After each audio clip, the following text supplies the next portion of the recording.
première slide, c'est une photo de moi. Donc, je suis sorti de Polytech en 2012.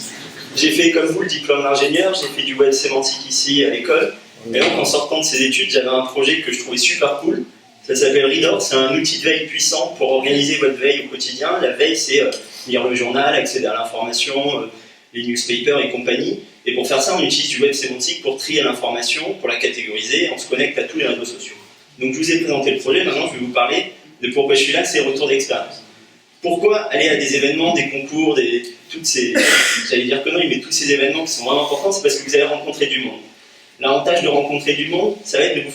On va rester sur la précédente. Ça va vous faire de faire du réseau. Quand vous allez chercher un boulot, quand vous allez chercher un stage, si vous connaissez personne, les candidatures spontanées, ça va être très difficile. Alors que si vous avez déjà rencontré des gens pendant un week-end, soit à coder, soit à créer une entreprise, ça va être beaucoup plus facile d'avoir déjà un contact dans l'entreprise et vraiment de travailler là-dessus avec ces gens que vous connaissez déjà. Et c'est vraiment, je vous l'avoue, c'est formidable et moi, ça m'a ouvert pas mal de portes après mes études. Un événement particulier, c'est le Startup Weekend. Alors, peut-être que vous ne serez pas intéressé tout de suite parce qu'il y a le mot entreprise derrière, c'est concours de création d'entreprise. Vous avez 54 heures pour créer une entreprise avec d'autres gens que vous ne connaissez pas, qui sont dans des domaines totalement différents. Mais c'est vraiment passionnant parce que bon, déjà, vous allez rencontrer des gens. Ensuite, vous allez travailler dans un cadre stimulant. Vous avez très peu de temps pour faire beaucoup de choses. Vous allez faire du code totalement pourri, vous allez faire 0 test, il n'y a aucun souci. Mais ça va vraiment vous apporter... Ce qui change, c'est travailler, le reste, ils font déjà. Voilà, ça va vraiment vous apporter un cas pratique de travail en équipe. Après, l'équipe, elle va être carrément pluridisciplinaire. Vous allez avoir dans votre équipe des gars de 40 ans, de 50 ans, vous allez avoir énormément de choses totalement différentes.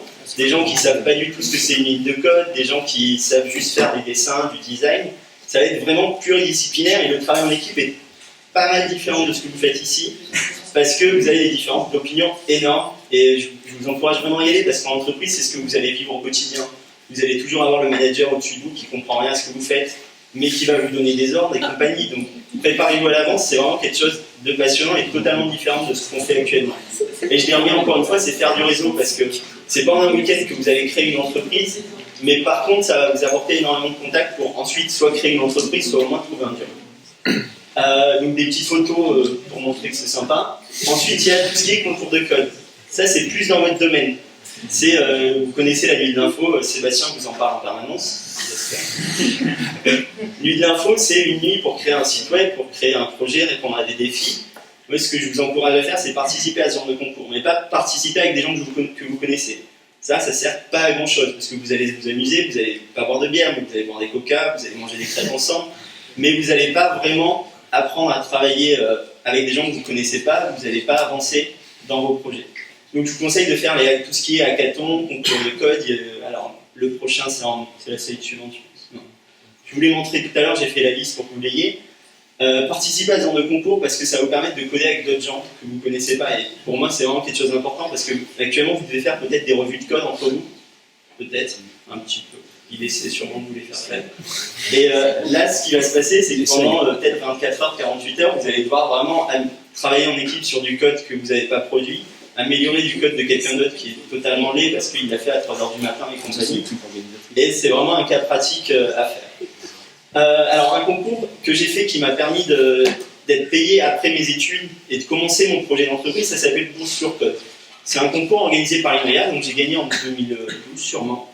Et il vous offre 1 an de contrat. Donc vous êtes payé pendant 1 an avec le salaire ingénieur pour faire ce que vous voulez. C'est vraiment, on vous paye et on vous laisse monter votre projet de code open source. Donc vous avez derrière tout ce qui est aspect aller rencontrer des gens, faire évoluer le code, coder bien sûr derrière, vous avez des équipes de chercheurs qui vont vous aider sur la partie scientifique, énormément de choses et pour moi ça a été vraiment un événement complètement sympa qui m'a permis de monter ma boîte derrière, parce que sinon je ne serais à peu près jamais arrivé parce que je serais allé bosser dans une boîte où je me laisserais couler douce pendant quelques temps. Donc le programme c'est, donc le 24 mai il y a un hackathon qui se passe à Cannes, ça s'appelle Hacking Space, je vous conseille vraiment d'y aller. Si vous n'avez rien d'autre à faire, si vous avez quelque chose d'autre à faire, vous pourrez faire les prochains. Donc il y a Challenge Jeune Pousse que vous a présenté Morgane. Après il y aura sûrement un hackathon à la ville de Nice, début octobre, sud Nice, c'est ça. Donc il y aura un hackathon en octobre. Hackathon, c'est, on vous dit, on vous donne 24-48 heures, on vous donne des données. C'est des données sur la ville de Nice pour octobre.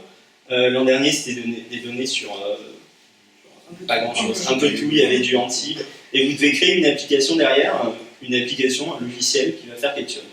En 24 heures, on est d'accord, vous n'avez pas codé grand-chose, mais vous allez déjà bien vous amuser à faire un début de projet.